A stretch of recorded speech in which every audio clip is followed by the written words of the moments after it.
Makatawa ka naman dyan. Kala mo naman. Eto na. Ano yan? Parang daliri. Ang galing ko mag-drawing. 안녕하세요. 김치노입니다. Hello kabisyo! Hello mga mahal! Ako ang bagong boses at muka ng Love Radio Manila. Ako ang opa mo sa radyo na kapag natikman mo, hahanap-hanapin mo. DJ Kim Chino, 69. 6 to 9 p.m. gabi-gabi yan.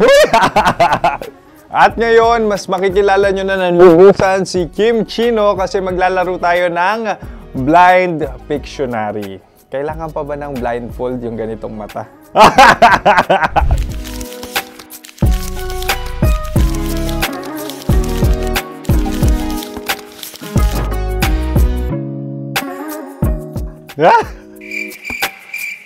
Oo, okay na siguro.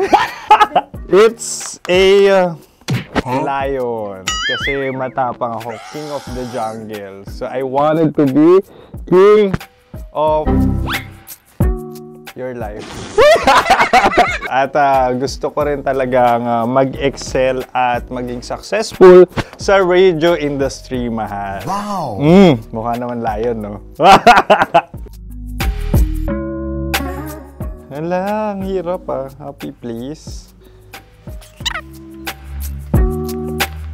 Yan. Oh! Bahay yan. Kasi itong medyo tumatanda-tanda na, mas nilook forward ko na talagang mag-stay at home, tapos mag-catch up ng tulog, magpahinga. Hindi na ako ma-party na tao. So, this is a house. Ang galing ko mag-drawing!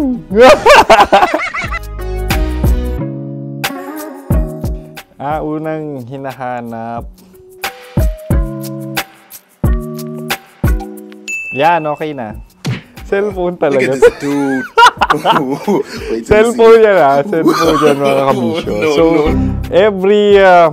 every morning, it's either magigising ako sa alarm or ako yung mauuna sa alarm ko. So, cellphone.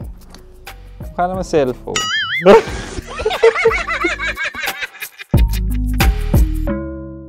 Pet peeve.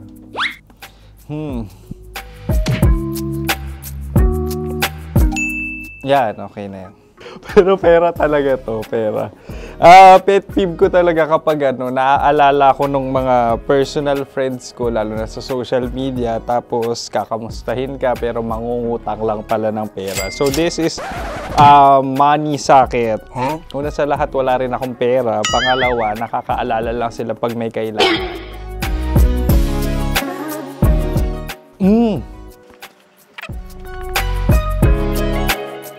Yan. Ito. Tatlo yan Tatlo yung dinrawing ko. Ito. Toothbrush yan. O, mukha naman toothbrush. Ito na. Ano yan? Parang daliri. Pero toothpaste to.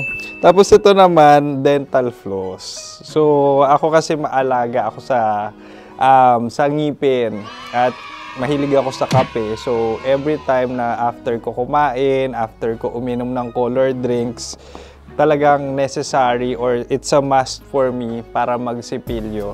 At para mabango rin naman yung hininga ko kung sakaling magkita tayo, mahal. Ang pangit naman ito. Hala, guilty pleasure. Yan, ito talaga guilty pleasure ko. Oh! Coffee bean to So, everyday. Katawa ka naman dyan. Kala mo naman. Pakala trash can, pero everyday talaga malakas ako sa coffee. Siguro mga 3 cups. Ako ay isang... Yan, ito. Ito ay isang microphone. Siguro full-time events host. So, aside from being a DJ or content creation, gustong-gusto ko talaga nagpa-public speaking or hosting an event. So, if ever, kung kailangan nyo ng host, subukan nyo ko. And that's it! I hope you had fun at mas nakilala nyo na ng lubusan si DJ Kim Chino. Muli, DJ Kim Chino on all social media platforms, IG, TikTok, or even Facebook. 6 to 9 p.m. ang programa natin. Makakasama ko kayo or makakasama nyo ko. DJ Kim Chino, ang opa mo sa radyo na kapag natikman mo, hahanap-hanapin mo. Maraming salamat, mahal. See you! Bye-bye! Sarap manood ng radyo, no? Ginawa mo na talagang bisyo ang panonood sa amin, no? Umabot ka na rito eh. Kaya kung gusto mong tuloy-tuloy pa ang tawanan, Iyakan at kiligan, aba, i-like mo na ang video na ito. At mag-comment ka na rin, kabisyo. I-hit mo na rin ang notification bell para updated ka sa mga kaganapan namin dito sa Love Radio. kailangan pa bang i-memorize yan? Basic.